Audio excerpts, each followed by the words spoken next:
episode of Truth in the Arena, where we are going to be talking to coaches in the space about their values, their principles, the things that inform their coaching, but shifting the field somewhat to how those same values then inform their view on current events, political issues, and where they stand on the important matters of the day. Started off last week with a great conversation with Coach Tony Holler, and we're excited for our second episode today, where we're welcoming in Coach Kendall Green. Coach Green is a longtime strength and conditioning coach who operated his own private facility for a long time and is now currently an assistant S&C coach at the University of Alabama A&M.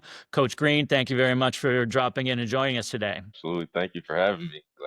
Grateful for the opportunity. Fantastic. Well, as I mentioned in the opening episode with Coach Holler, for me, the act of coaching is in and of itself a political act. It's a way for me to give back. It's a way for me to be out in the field with female athletes where I want to be teaching them the values of competitive will and doing something hard, the values of selflessness, the value of teamwork, the value of being part of something bigger than themselves. And for the specific athletes I coach, also the value of advocating for yourself and being able to play all of the different sports that you want to play.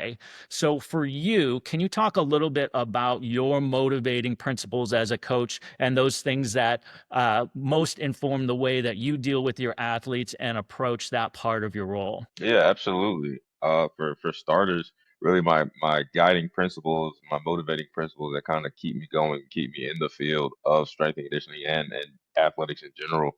And it's been several years now that I kind of gravitated toward these three concepts. Um, and those three things kind of try to create some type of acronym or whatever. But it's discipline, effort, and accountability. Um, and with that, and how I kind of hold myself to that standard, as well as the athletes I work with in my own training, I just, just a regular reminder, just do the simple things as well as you can, as often as you can. And normally, sometimes it takes a little longer than others. Sometimes it takes a little longer. Normally, good things eventually will happen. Sooner or later, if you just stick to it and be consistent with those things. And with that, the same rules apply to the athletes that I work with. If you say, discipline to the plan, discipline to what you know you're supposed to be doing, the almost the for lack of a better term, the bare minimum things that you're supposed to be doing. Be disciplined in doing those things. Even when you don't feel good, even when the weather is not optimal, or if you're sore, or had a long day. Completely understand all of that, but if you just stick to doing the absolute best you can at any given moment, if you put in the effort, put in the time, sacrifice something of yourself, outside of just showing up, right? That's the easiest part in athletics, is just showing Bare up. minimum. So put a little bit more into it, and something good will come out of it. And then the accountability piece, that's really just being accountable to yourself first and foremost, and then that infectiousness of accountability spreads to your teammates, to your coaches, and it should be some type of synergistic movement of accountability where everybody's taking care of what they have to take care of and need to take care of. If everybody's if everybody within an organization is doing what they're supposed to first, and then expecting the same of the people around them, then that in tandem with the discipline and the effort, should reap positive results. And then really above that, how I look at my uh position, similar to what you already mentioned, from both you and Tony, about just athletics or coaching being a political act, within the community, local and beyond. Um, it just understanding that people are the objective, right? I don't have a job if it's not for these student athletes, or the people that hired me, obviously. So without them, without me making sure I'm giving them my best, and making sure I'm staying on top of whatever information I need to, whether it be new research, or injury reports or things of that nature, if I'm not doing everything I can to make sure these people that I work with aren't taken care of, and I'm showing them that I care more about, I care about them more than just what they're doing on the field or in the weight room in my case. Um, but I care about them as people. I haven't been here that long, at A&M. But I have tried my best, especially the teams I work directly with. I work with women's soccer, women's volleyball, and baseball directly. I do assist with football, but I lead strength and conditioning for those three sports, and I've been doing my best to make sure I get to know as many of them, especially because the baseball team is kind of big. But trying to get to know, as many as many of them as possible. Find out what their major is, what they plan to do, after they, finish their playing career. What, where they're from, even, what high school they went to. Just showing that I care more about, and I do care more about them as people, first and foremost. After that, as the old saying goes, nobody cares about how much you know until they know how much you care, right? I've found that in my life to ring very true. If you feel like somebody that's kind of in a leadership position of what you're trying to do, if they show that there is some empathy, some compassion in what it is that you're doing, or who you are, right? Then you're willing to give a little bit more. You're willing to dig a little bit deeper, maybe getting to a little bit more uncomfortable positions to really push yourself forward. So those are kind of how I guide myself as a coach, and just as a human, really. Right on, right on. And then you mentioned a little bit about how you view leadership and flipping that initial question a little bit somewhat, your core values of discipline, effort, accountability. You talk about infectiousness. How do those same values then inform what you're looking for in terms of political leadership, and whether that's at the local level or at the national level? Sure. So, kind of, I guess, almost ironically, from a political standpoint, I know obviously being in the NCAA is a little dicey, but from political aspect, the people being the objective, is easy enough to say, but more so for myself, it's the idea that people are greater than profit. And so for me, again, ironic, I'm in the NCAA, but the the the political leaders, or whoever is trying to get elected in the office or whatever, whoever it displays to me, over time, that they actually do have, and I imagine most political officials at some point have put themselves in the elected position, and shown that, yeah, I want whatever's best for the people, right? Whatever's best for the people, that's what I want. That's what I'm going to push for. We hear the same spiel every 2 to 4 years, at whatever level. But it does get to a point, especially after some have spent time in their offices. It does play out where maybe you actually don't have the people's best interest in mind, because one, we can see where your financial uprising is coming from, right? A lot of this is public information. We can see where you're how you're being able to pay for these multi-million dollar houses and things like that. Yeah. But then we can also look at the environment that, the people that you represent on a local and, I guess, state level, regional level. We can see the people that you're supposed to represent. We can see how they're living. We can see, what are the steps you've taken to improve those people's living situation. And for me, again, that this people are greater than profit, and that's the simplest way I can really, because I'm no political savant or anything like that. But I can just see the world around me, the people around me.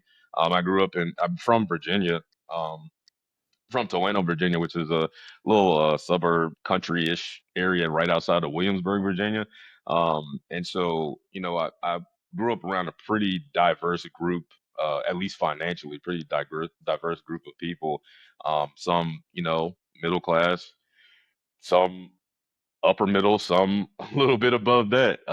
And then there were some that, unfortunately, you know, weren't quite in the respected classes, or the classes that we kind of the look down on, that being, below the poverty line, things like that. So, how are the people, how are the people that are, quote unquote, at the bottom, are they still doing okay? Right? Are they still able to make a living? Are they still able to take care of their kids, and not have to work three, four jobs just to, make ends meet in a one bedroom apartment. Those type of things what I look for politically, and those that I support or don't support. Or adjust my support even. So yeah, that's it. People are greater than profit. Got it. Very good stuff.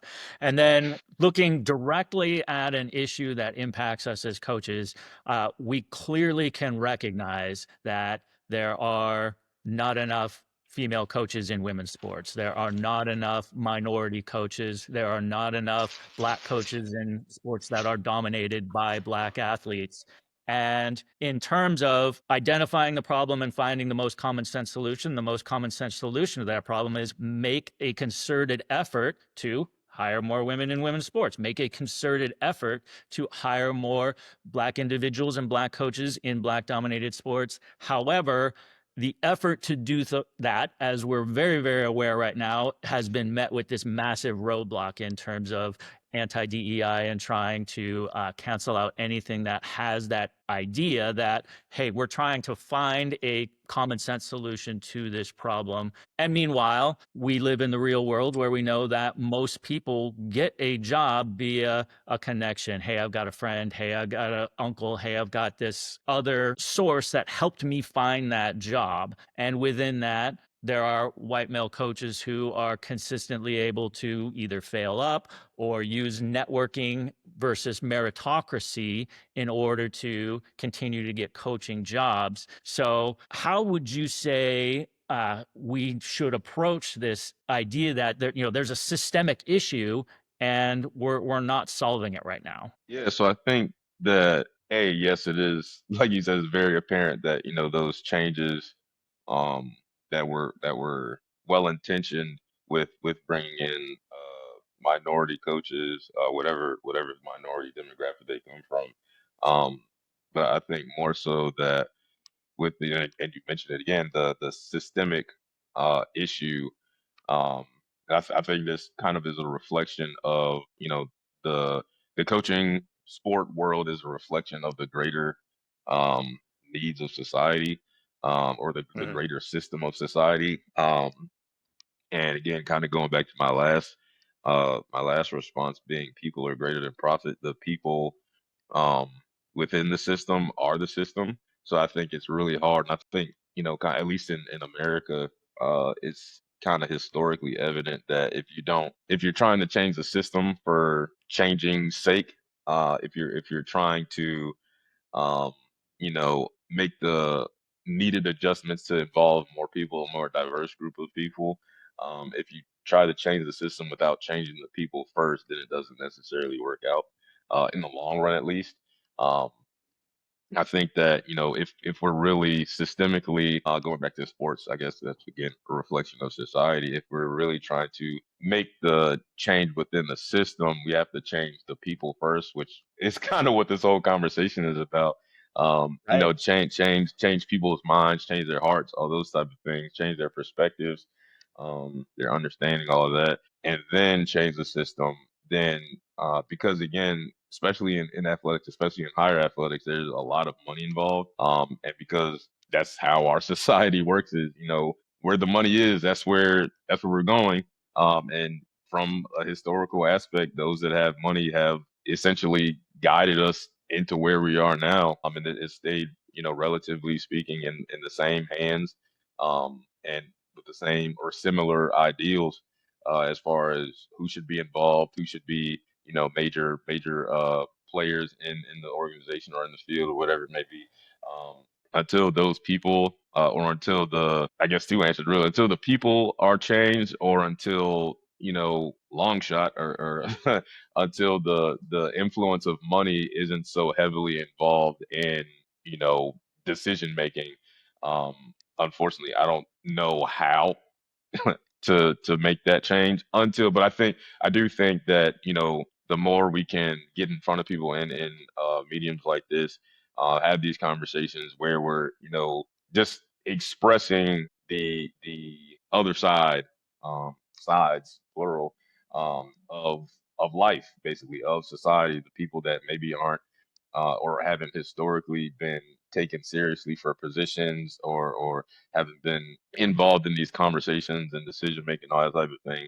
um, when we actually do get the opportunity, take the opportunity in some aspect or some instances, until those opportunities aren't taken advantage of and really, kind of almost obnoxiously being repeated, I think we'll have the same repetitive, the same outcome really. So I think, just changing, keeping the message, consistent and persistent, keeping that in front of the people that matter, quote unquote, just so we can, let them know, we can say, you can say one thing. If you're trying to convince somebody, you can tell them one or two times, they're like, oh, okay, that's cool.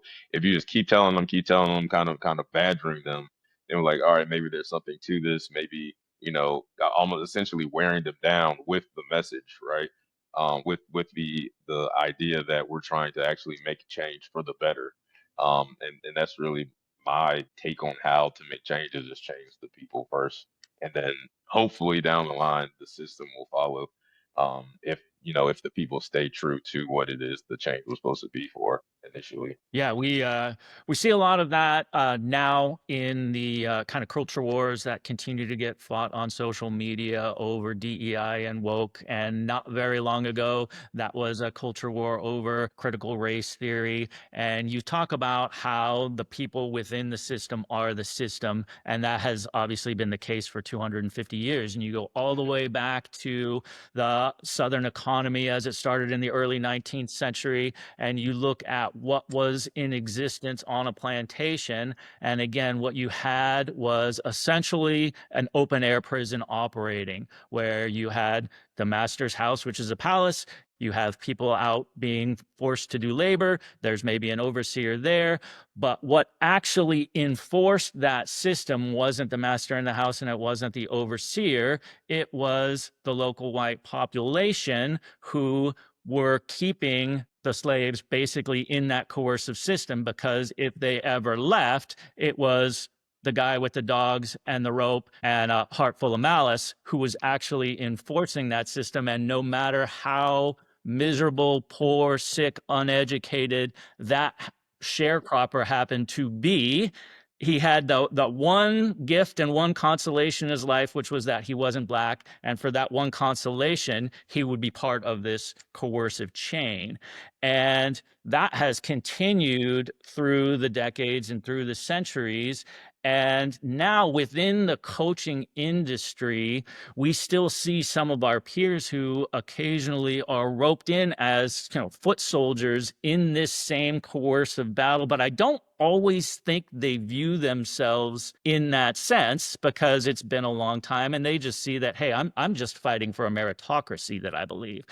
So in some of these culture war moments with peers who you think are, the most well-meaning people who believe in values and believe in meritocracy, is there any way that you think that you can sort of help change those people first and let them know that, hey, maybe you're being led by the nose in a way that people have been led by the nose for 250 years or more? Yeah, yes, I saw a quote on Twitter earlier today, by Jason Wilson. He does is pretty good work with the youth in Detroit. Um, Yeah, the quote is, ignorance isn't just a lack of knowledge, it's a lack of willingness to see beyond oneself.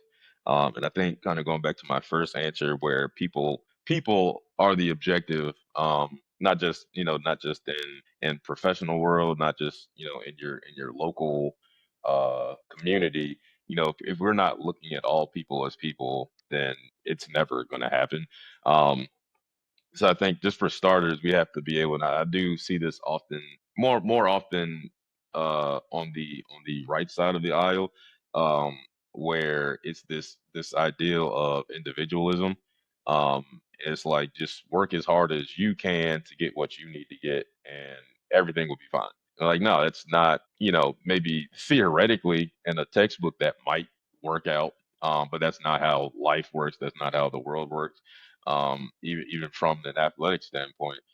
There are times, I had a conversation with baseball last week. Um, you can do, sometimes you do everything in your power to do what's right, to do what it is you're supposed to do, and even sometimes more. And sometimes it still doesn't work out in your favor. That doesn't mean you should stop. That doesn't mean you should, you know, continue working towards something. But if you're only focused on what you're needing to do, then you're not helping, you know, you're not, if you're not helping other people in the long run, you're also not going to be helping yourself.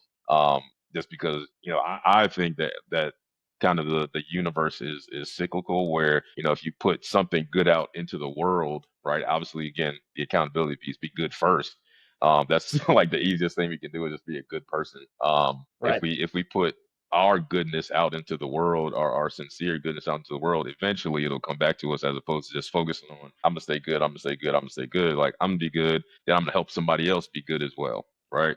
So I think for the sake of, you know, people kind of being led astray into this made up culture war, DI, critical race theory, I think for me, and I think too, as you know from some of my writing, I like to, you know, focus on the definitions first to make sure we're all on the same page. So I think specifically for, you know, those three, being DEI, critical race theory, and woke, um, people just understanding what those words actually mean and getting the definitions from the original source.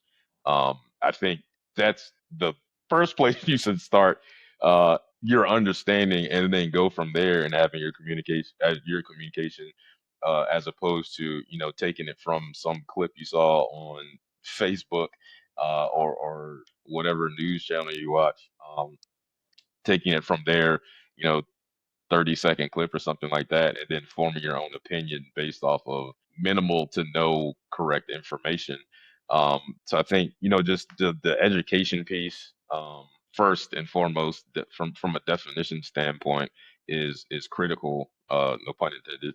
And then kind of the other Where side, would you yes, define where would you define the term woke? Because for me, it's such a simple thing that, you know, came up with rappers in the 90s, and it just generally meant you were coming from perhaps more of an academic and poetry background versus being from a, hey, coming from the streets and yeah. hard knock life background. And it was a little bit more of educated background and awareness background versus I'm a bust you in the mouth background.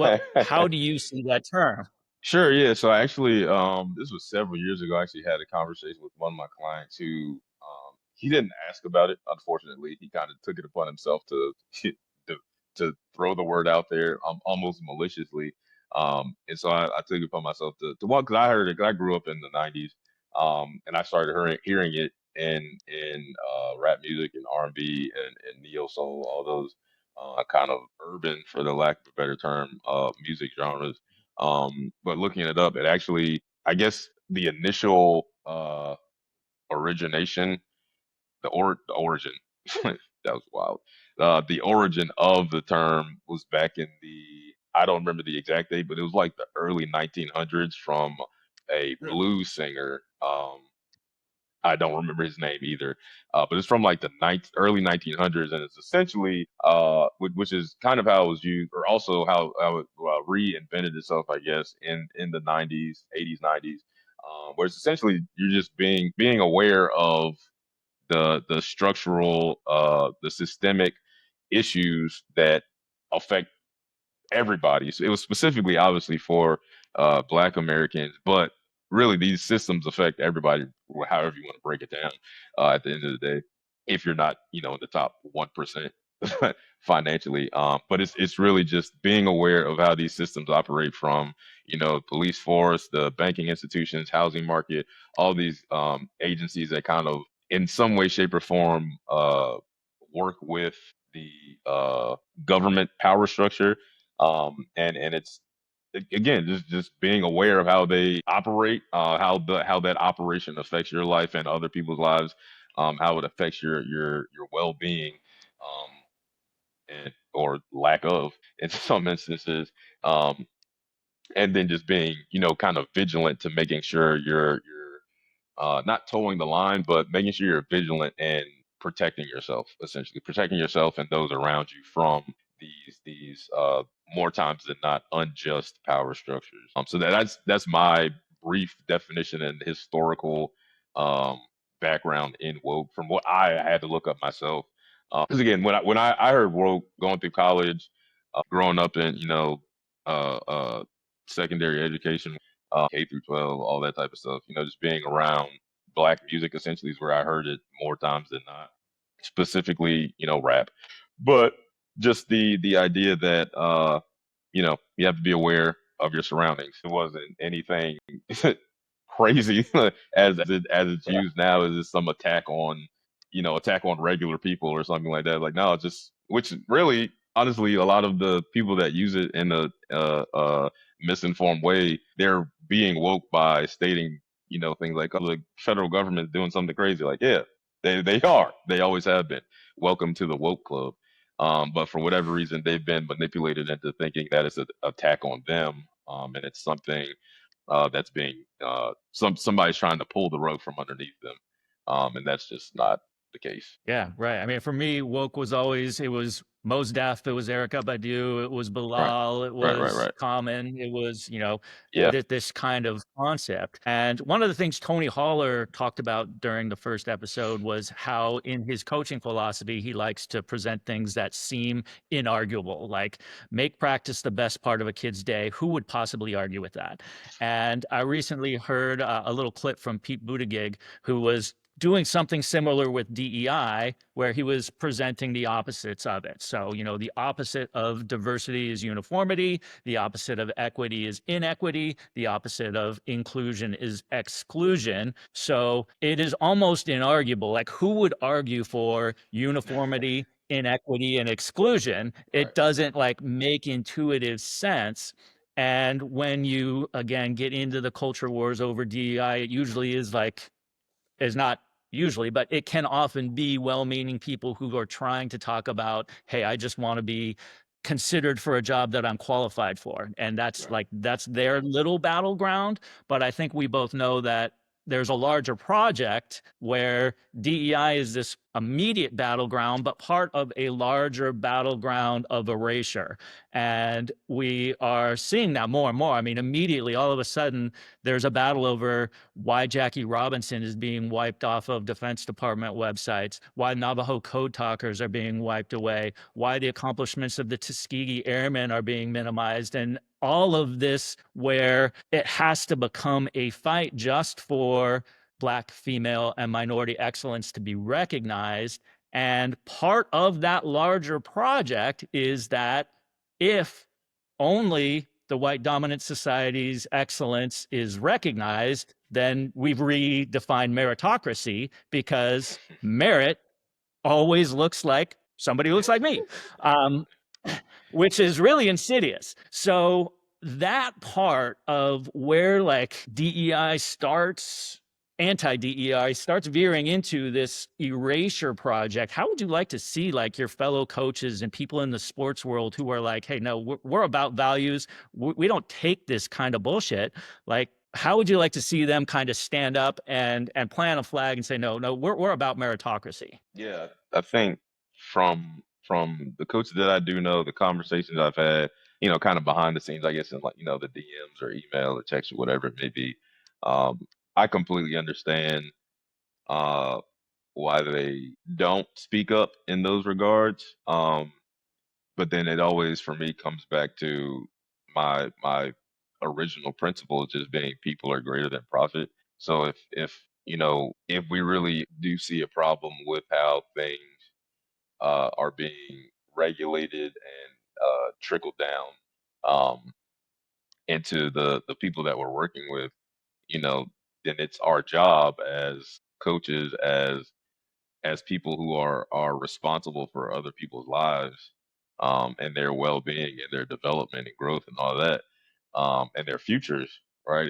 It's our job to make sure we're covering all the bases. I've had this conversation before. I used to tweet a lot more than I do now, but it wasn't helping, so I slowed down and picked my battles more wisely. But I always see coaches, specifically on Twitter, because that's kind of the hangout place, so to Yeah. speak, for coaches, whether it be just sport coaching or strength and conditioning. This idea that what we really do is human development, um, but somehow human development, the it always gets kind of defined or put into the box of just exercise, fitness, and sports. Right? We look at think of the um, Ford coactive model from Fergus Connolly, right, where we have the physical, the tactical, technical, um, physical, tactical, technical, and I forgot the other one. Mental. Mental. Yes, yes, Mental. yes, yes. Psychological. Yeah, yeah, yeah, yeah. So we have those four, and traditionally we have no issue tackling three of them. But the psychological piece that can in some instances be broken down into emotional, spiritual, even depending on Yep. your beliefs, your location, the people you're working with. Somehow that always gets neglected, or kind of pushed off to the side and like, oh yeah, I don't want to impose my beliefs. I will if I need to, but I don't want to impose, on my beliefs. And I understand from sometimes a liability standpoint, depending on what demographic of people you're working with. Sure, but at base, if the people who we're working with, child or youth athletes, collegiate athletes, even professional athletes, who are also sometimes still kids. If we're not taking full advantage and helping them develop in those areas, not necessarily saying we need to direct them in what they should believe and how they should believe, but if we're not helping them develop that skill, then we're not fully doing our job. And on the other side of that, if we're allowing the people that we are responsible putting in these governmental positions of power, if we're not holding them accountable as holding or as far as the policies that they're putting into action that are affecting the people we're working with, right? I often, and I probably will ask one day, but I often wonder how, specifically in my position, Alabama A&M is a HBCU, um, and so I wonder often how white coaches, whether it be strength and conditioning, sport, administrators, even just people in general that work at HBCU specifically, again, speaking from my own current experience, how do these people view their position and their responsibility to the people uh, predominantly that go to these institutions? How do they are their political beliefs contradictory to the lives of the people they're working for and with? um and so for me it just starts with, again, education, understanding or believing that people are the priority, and then making sure that our beliefs, our actions, um, are in line with their protection. It's similar to how we have to do as coaches. We have to do these safe sport trainings, things like that, where if Yep. something happens to an athlete, as far as harassment, bullying, all those things, we're responsible for the athlete's well-being. It should be the same as far as them outside of our facilities, outside of the sport that we're working with them with. Um, and so if they're not safe when they leave here, whether it's, black, brown, whatever, person of color, demographic, women, LGBTQ, if they're not safe because of decisions we made from a political standpoint, um, then we have, in my opinion, failed um, at doing what we're supposed to do, which is do no harm first.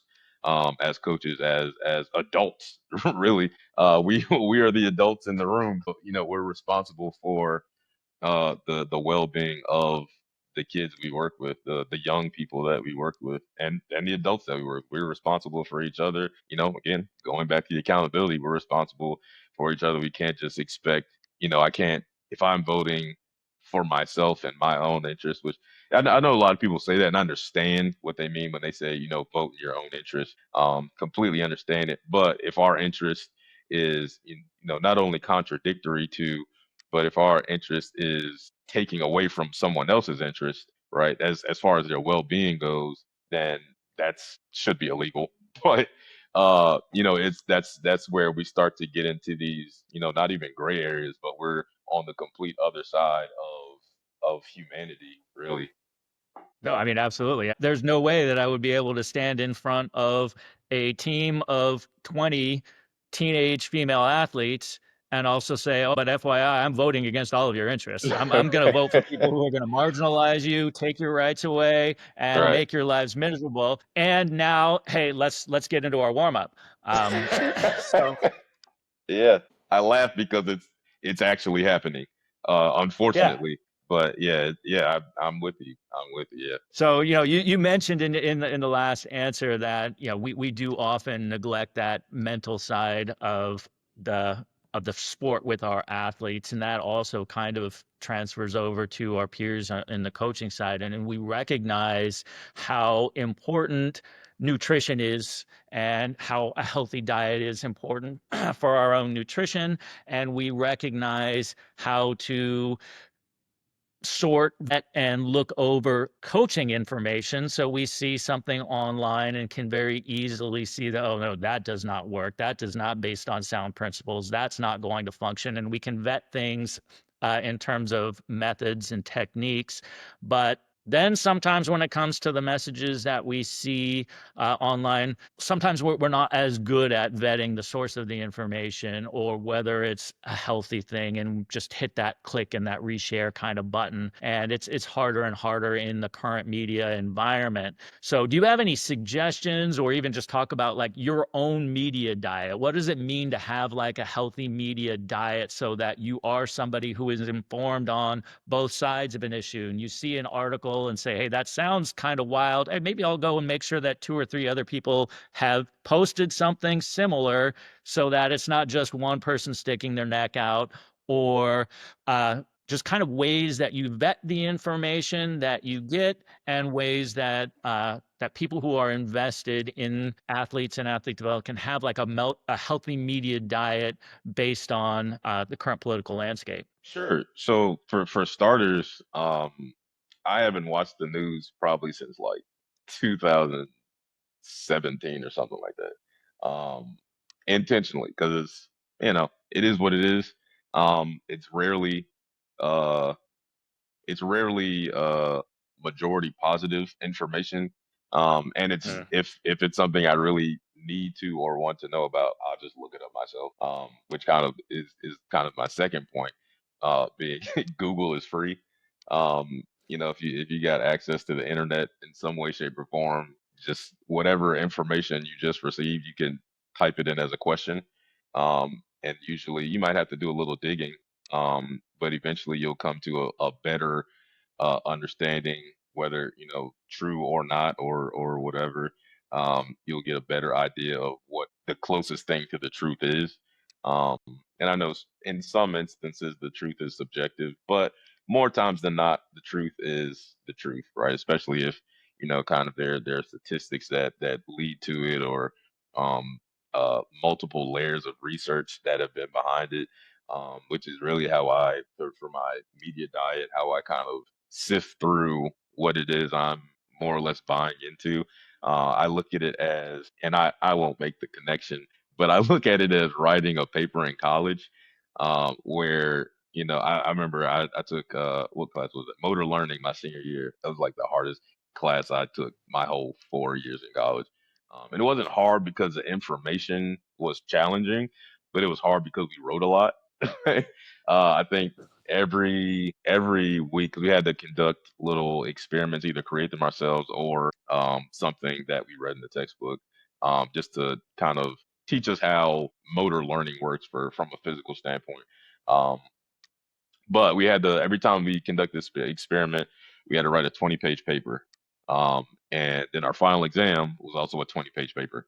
Um, and with that 20-page paper, we had to have at least, I want to say it was at least 10 references for each paper. And the references, there were um, certain variables that it had, or certain qualities that it had to have about it for it to count as a reference. It had to be within like 10 or 15 years or something like that. It had to be, um, I don't remember specifically, but it had to have references, multiple references, with supporting information, and then obviously all the APA stuff. But I look at media the same way. If the information that's being reported isn't supported by references, it makes it harder to believe. I'm not going to say I'll throw it out completely, but that Right. just either kind of signals me to dig a little deeper, or in some cases, this is BS. Um, and so yeah, I try to live my life as simply as possible. If there's some information that comes across my Twitter feed and it says something outlandish, I'm like, oh, that can't be true, and it interests me, I'll look it up. Right. If the lookup doesn't provide any reliable resources or any reliable supporting information, then it's kind of hogwash, I guess. Um, and that's really the suggestion I would lend to people, is to just dig a little bit deeper than the headline, because usually the headline is just something to grab your attention and not necessarily the actual information that's within the body of whatever the news report is, or whatever. Then on top of that, really is just observing what you see. Um, More times than not, what you see, especially if it's, kind of local news, state news, something like that, or if you know somebody in a specific area where something's happening, just look to see if that's actually what's happening.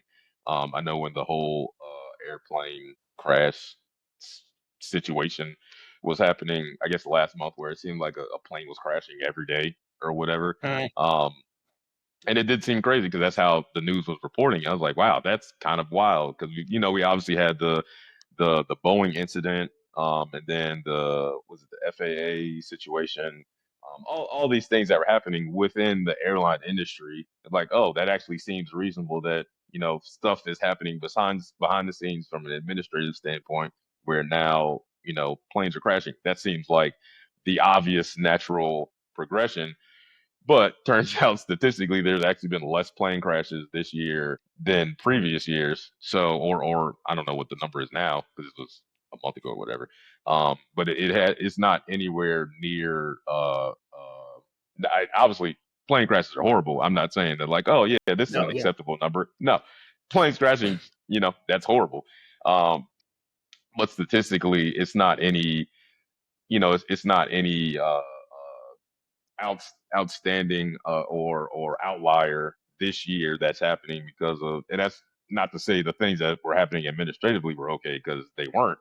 um but the way the media does, because I was actually having this conversation a few weeks ago where, especially on the higher level of media production, um being the news, sports, whatever, it's entertainment now. And entertainment is all about money, more or less. So if it's not bringing in money, then it's not going to stay around long. So they have to do what they have to do to continue bringing in viewers and clickers, where they can produce that revenue. Because that's, I mean, at the end of the day, that's the name of the game, is increase the cash flow.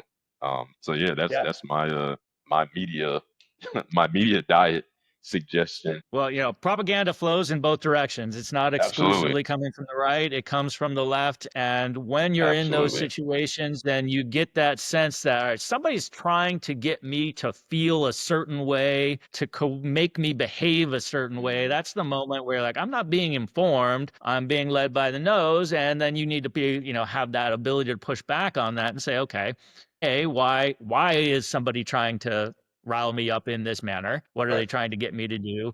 And all right, can I still decide, all right, I'm gonna be aware of this information, but I'm not gonna process it in the manner, just like you say, all right, hey, I've looked into the stats and, oh, this is Mhm. actually, while regrettable, and nobody wants to see a plane crash, just like nobody wants to see disease. But if the numbers are still similar, then it's a framing of how Right. information's coming to you that's deceptive. So as one last question to wrap up, last week, Tony Holler talked about how he had once given a speech that progressivism is patriotic, and his view that Bernie Sanders and his political project was deeply, deeply patriotic because it was based on the notion of what America could be if it pursued its best ideals and the things that Tony thought were just inarguables. And then that comes into conflict with a MAGA view of patriotism, which is looking back towards what America may have been in an idealized vision of, post World War II, uh, suburbia. And then within some of the answers you've talked about how you value people more than anything, and that it's not about you, it's about uplifting the community and the people around you. And I can't think of anything more deeply patriotic than somebody wanting to make his community better. I mean, that is it on the Right. local level.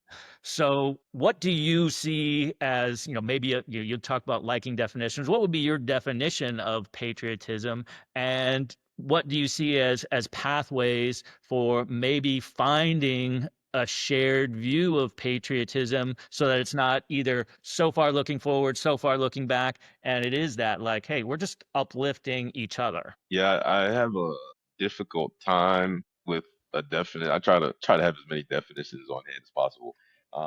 But I do have a hard time with the definition for patriotism for several reasons. The first being, as I mentioned before, I'm from Williamsburg, Virginia. And Huh. anybody that's ever opened an American history book, that's like the first thing you read about. Well, Jamestown, I Colonial guess. Williamsburg. Yeah, yeah. So I refer to it now as the colonial capital of America. And so growing up, it was a lot of this almost forced patriotism. Especially, I'm born in '92, and I remember I was young, but I do remember 9/11. And so I remember during 9/11, or not during 9/11, but after 9/11, we had this event when I was in fourth grade. We had this event, and basically they had us all dress up like Uncle Sam, and we sang all these songs, made all these like read all these little speeches. Like I read a speech from Abraham Lincoln, whatever. um but beyond that, just being the majority of our field trips were either to Colonial Williamsburg or Jamestown Settlement, literally from kindergarten to 12th grade. That was the Uh, majority. And it was, I remember, I tell this story often. When I was in seventh grade, between the two of those places, we went 5 times in 2 weeks, right? And I don't know for you or for any of your listeners, if you've ever been there, you can see it in a day. You don't need to go back. Um, so, but we went so many times, and it's kind of, as I got older, and saw the world from a different lens, saw America really from a different lens, and started reading more about my history being a Black American, and all the civil rights heroes and activists, and the whole Black Power structure during the from the '60s to the '80s, and even still now reading all these about all these people, the things they went through, all that type of stuff, and their beliefs. Um, it just got more more obvious to me that more than anything, all these field trips they were just trying to indoctrinate us into believing, which leads to my point, this romanticized version of American history. We have all of these war movies from the inception of the country to 9/11, and in some cases beyond, where at the end of the movie the American flag is flying, but you see a little debris underneath. Um, but we don't really see, the full aspect of, especially in war movies, where either the American Revolution, Civil War, even World War II, all those type of things, and all the wars during Southeast Asia or Asia in general. Um, why these things happen and how we uh I don't want to say how we caused them, but how we were involved in them. And I think this idea that America is this lighthouse. I don't remember who it is from. America's lighthouse in the foggy sea or whatever is a little bit of a reach in many cases, especially the further back in history you go. But I think that just lends itself to my whole foundational principle is just, if we're only worried about ourselves as Americans, at some point the people were either affecting, the people we're taking from, the people we're not treating well, the people in other countries that you know have been trying to make partnerships with us. At some point they'll become enemies.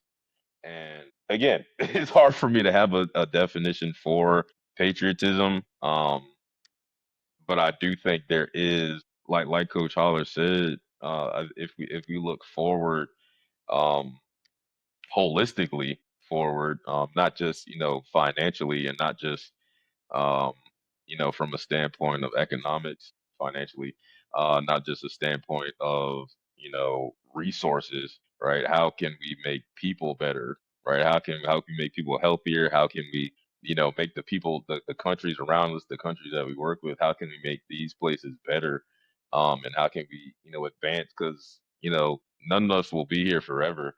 Um, but hopefully we can find some type of meeting ground where we can all focus on the future and how we can make sure, just the human race is here for as long as possible. And, if, I do like the sci-fi movies where they have to find a new planet to travel to, but I don't, for a new home.